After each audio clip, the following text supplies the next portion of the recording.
guys, I hope you're well. I thought I'd introduce you to my lovely outdoor yoga deck. I'm the luckiest human in the planet to have this space, and really go through with you my 5 favourite exercises to train strength for arm balances. So let's get started. Alright, so let's begin with some wrist strengthening work, absolutely vital for arm balancing. We're going to do some wrist pops, so lifting up onto the fingers. I want you to come onto the first knuckle though, not the fingertips. Let me show you. So originally or traditionally this is more done on the fingers, but we don't use this position unless we're an advanced arm balancer. So instead of coming onto the fingertips, see if you can come onto the first knuckle, so all the fingers are down, but the palm of the hand is lifted. Now popping up and down slowly, as slow as you can.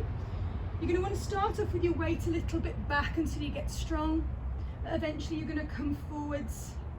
And I know some people, you can do this with the knees off the ground when you become a levitating arm balancing rock star. Go for 10 rounds, roll out your wrists, and then potentially 1 to 2 more sets depending on how you're feeling. Alright guys, if you know me, you know what's coming first. The dreaded L-sit, so one of the exercises that I do every single day for a strong core. I'd like you to start with your hands on top of blocks. This is going to effectively bring the ground closer towards you, so you've got something to press into. And then rather than having the shoulders stacked above the hips, I want you to lean forward so the shoulders are closer to the ground. You've then got somewhere to push. So bringing the blocks between the knees and the hips. Hands really strong onto the blocks. You're going to squeeze your elbows deep to your side body, and you should feel the lats of the back muscles engage as you do this. Inhale, always smile to prepare for an L-sit. And as you exhale, lean forwards, and level 1, only lift the bum. It's a little bit easier. And stay. 10 to 20 seconds is good to start with. Releasing.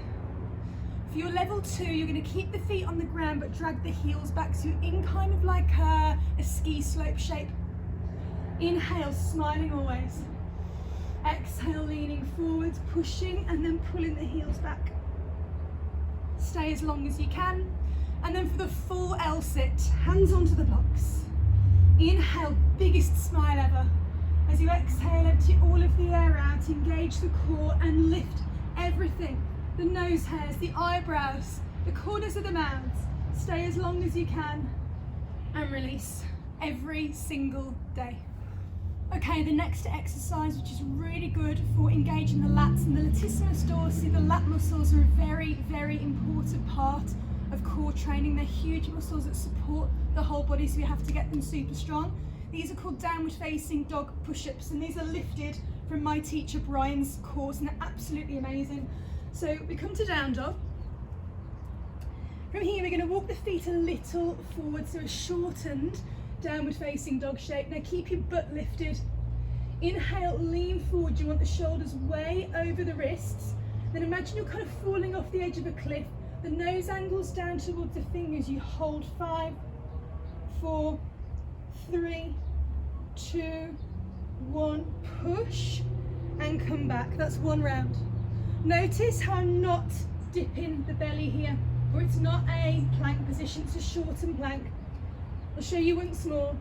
Lift up. See how I'm engaging the core here?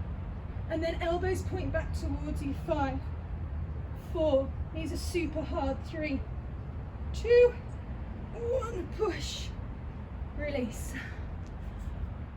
Okay, modified chaturanga push-ups. These look simple, but I want you to be really specific on where you put the hands, the elbows and the shoulders. There's a real technique and alignment I want you to work on here. So starting in tabletop position, make sure that the joints are stacked, so you're not starting out here. Hands under the shoulders, knees under the hips, spread the fingers wide.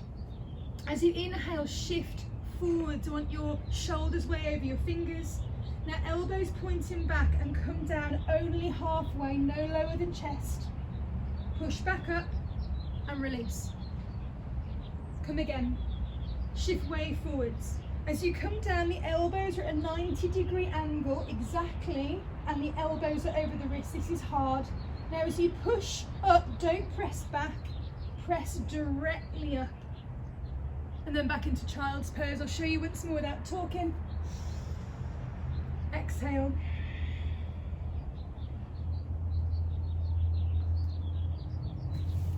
Try for 5 rounds, that's more difficult than it looks, guys. And finally, Bakasana crow pose, the quintessential beginner's arm balance that needs to be done correctly in order for you to gain the strength to move it into all different arm balances. Please, in crow pose, do not squeeze your knees on the outsides of your arms.